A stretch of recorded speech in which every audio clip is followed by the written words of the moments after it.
ન કોઈની સાથે અદાવત કરી છે, અમે તો સૌની સાથે મોહબ્બત કરી છે.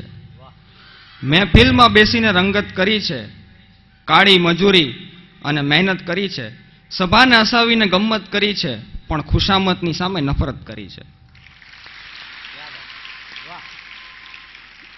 આજના આ કાર્યક્રમમાં ઉપસ્થિત આપ સૌનું હું હાર્દિક સ્વાગત કરું છું.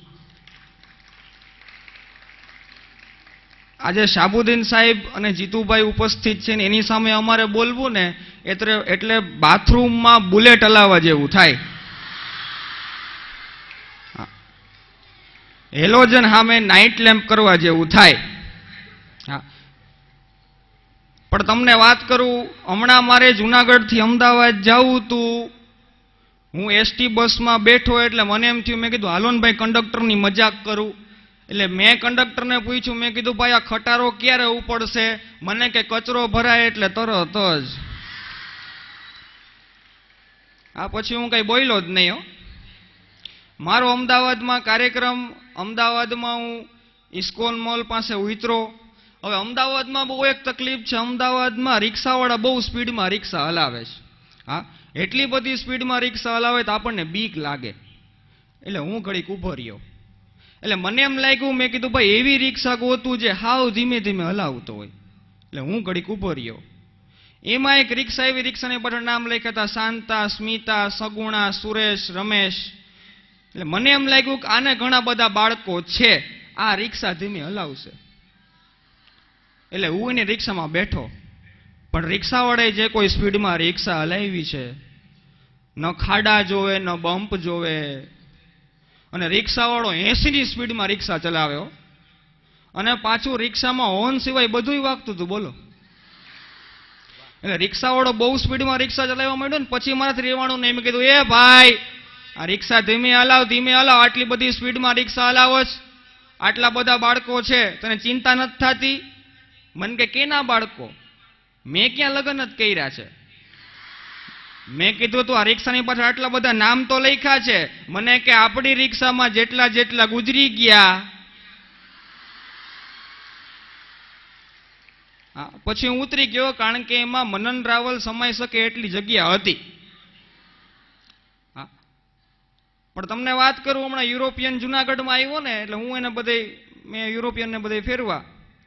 જુનાગઢમાં દામોદર કુંડ છે, નરસિંહ મહેતા સરોવર છે, તળેટી છે, ત્યાં બધે મેં ફોરેનરને ફેરવા. પછી મેં ફોરેનરને પૂછ્યું, મેં કીધું how is India? What's your opinion about India? મને કે India is a really good country, culture of India is really good, but some people of India are mannerless. મને કે ભારતના અમુક માણસો મેનરલેસ છે. મેં કીધું કેમ? મને કે ગમે ત્યાં થૂકે છે, ગંદકી કરે છે. ભારતના માણસો મેનરલેસ છે, પણ ભારતના ઢોર ડિસિપ્લિન વાળા છે. મેં કીધું એવું કઈ રીતના ભારતના ઢોર ડિસિપ્લિન વાળા? મને કે દિવાલ ઉપર પોદરા કેવા લાઈનસર કરે.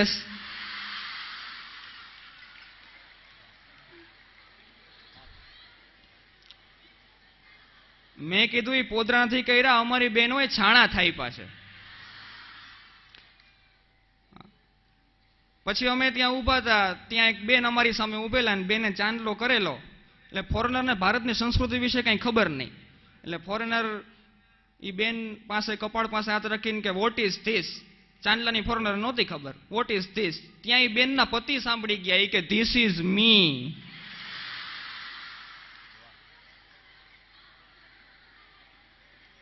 તે ફોરેનરે મને પૂછ્યું, મને કે હુ ઇઝ ધીસ ગાય? ત્યાં તો એ બેને ફોરેનરને ઝાપટ મારી દીધી. ઓલા બેને ફોરેનરને ઝાપટ મારી દીધી કે મારા બળદને તું ગાય કેસ? આ ગાય નથી, આ તો બળદ છે. પણ હમણાં બન્યું એવું કે અમેરિકા વાળાએ ચોર પકડવાનું મશીન સોયતું, ચોર પકડવાનું. આખા અમેરિકામાં ફેરવું, 25 ચોર પકડાણા. લંડનમાં ફેરવું, 50 ચોર પકડાણા. હા, ભારતમાં લઈ આવ્યા, મશીન ચોરાઈ ગયું. ફિર ભી મેરા ભારત મહાન હે. ભલે ને હોય મુશ્કેલીઓ ઘણી બધી, પણ આ દેશ તો અમને જાનથી પ્યારો છે. સ્વામી વિવેકાનંદ જ્યારે અમેરિકા ગયા ને, ત્યારે એક યુવાન, એક ફોરેનર તેમને મળવા આવ્યો અને સ્વામી વિવેકાનંદને કીધું કે આપના પ્રવચનથી હું ખૂબ પ્રભાવિત થયો છું, પણ આપે જે આ ડ્રેસ પહેર્યો ને, ડ્રેસ થોડોક ઓર્ડિનરી છે, આ ડ્રેસ સારો નથી લાગતો. ત્યારે સ્વામી વિવેકાનંદે કીધું કે in your country tailor makes a man perfect, in our country character makes a man perfect. આ ભારત દેશ છે.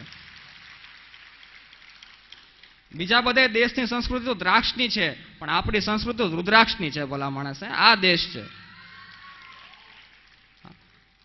પણ બહેનોની વાત કરું ને, દીકરો છે ને એ વોરંટી છે. દીકરો છે ને એ વોરંટી છે, પણ દીકરી છે ને એ તો ગેરંટી છે.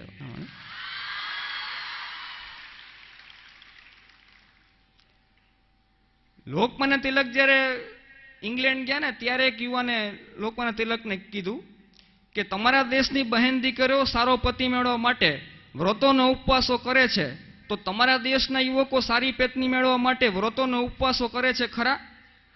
ત્યારે લોકમાન્ય તિલકે જવાબ આપ્યો કે અમારા દેશની બહેન દીકરીઓ સદાચારી, સંસ્કારી અને ચારિત્રશીલ છે, તેથી અમારા દેશના યુવકોને વ્રતો કે ઉપવાસો કરવાની જરૂર પડતી નથી.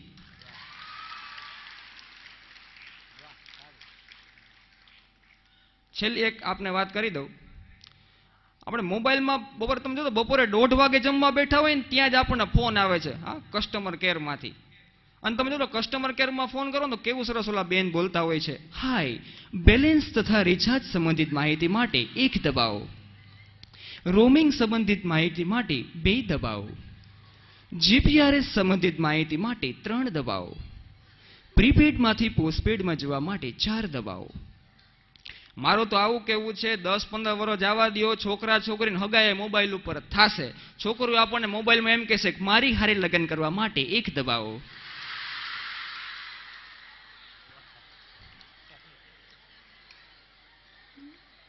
મારા પપ્પા સાથે વાત કરવા માટે 2 દબાવો, ગોળધાણા નક્કી કરવા માટે 3 દબાવો, અને ઇન્ટરેસ્ટ ન હોય 4 દબાવો.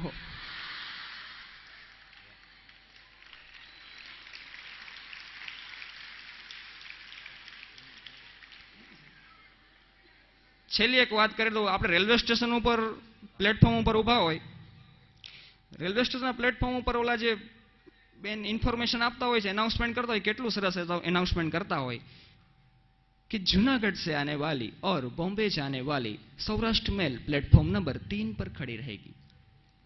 जामनगर से आने वाली और बांद्रा जाने वाली Saurashtra Janata express platform number 4 पर खड़ी रहेगी. कोक दीक एसटी बस स्टेशन में जाजो, एमा कई रीतना बोलता हो. एसटी बस स्टेशन में पहला तो माइक ने बे फूक मारशे. Rajkot Ahmedabad driver Maganbhai control room में आवे. राजकोट अमदावाद ड्राइवर मगनभाई.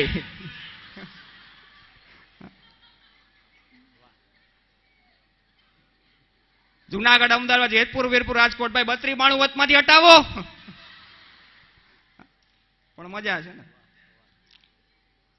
छेल्ले नाजीर देखैयानी वात साथे विराम आपું છું કે જુઓ આ પલકમાં સરી જાય દુનિયા, ખરિયાપાન માફક ખરી જાય દુનિયા, સમયસર મળે જેને તારો સહારો, બસ એવા જ માનવ તરી જાય દુનિયા.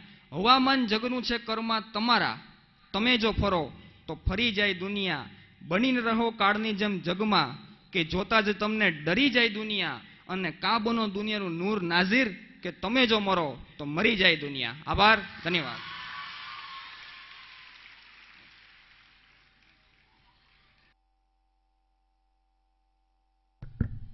દોઢની મોટર અઢીનું કામ કરી ગઈ. વાહ દીકરા વાહ, ધન્યવાદ. બહુ નાની ઉંમર હતી, લગભગ 8-10 વર્ષની, ત્યારે બાળ કલાકાર તરીકે સાહેબે એમને સાંભળેલો. અને એક ટીવીની અંદર કંઈક સ્પર્ધા હતી, એમાં ખૂબ સારું એમને સ્થાન મળેલું. એટલે હું આના માટે ખૂબ અમને બહુ માન છે. ધન્યવાદ. વાદસ વાહ. તો કાર્યક્રમ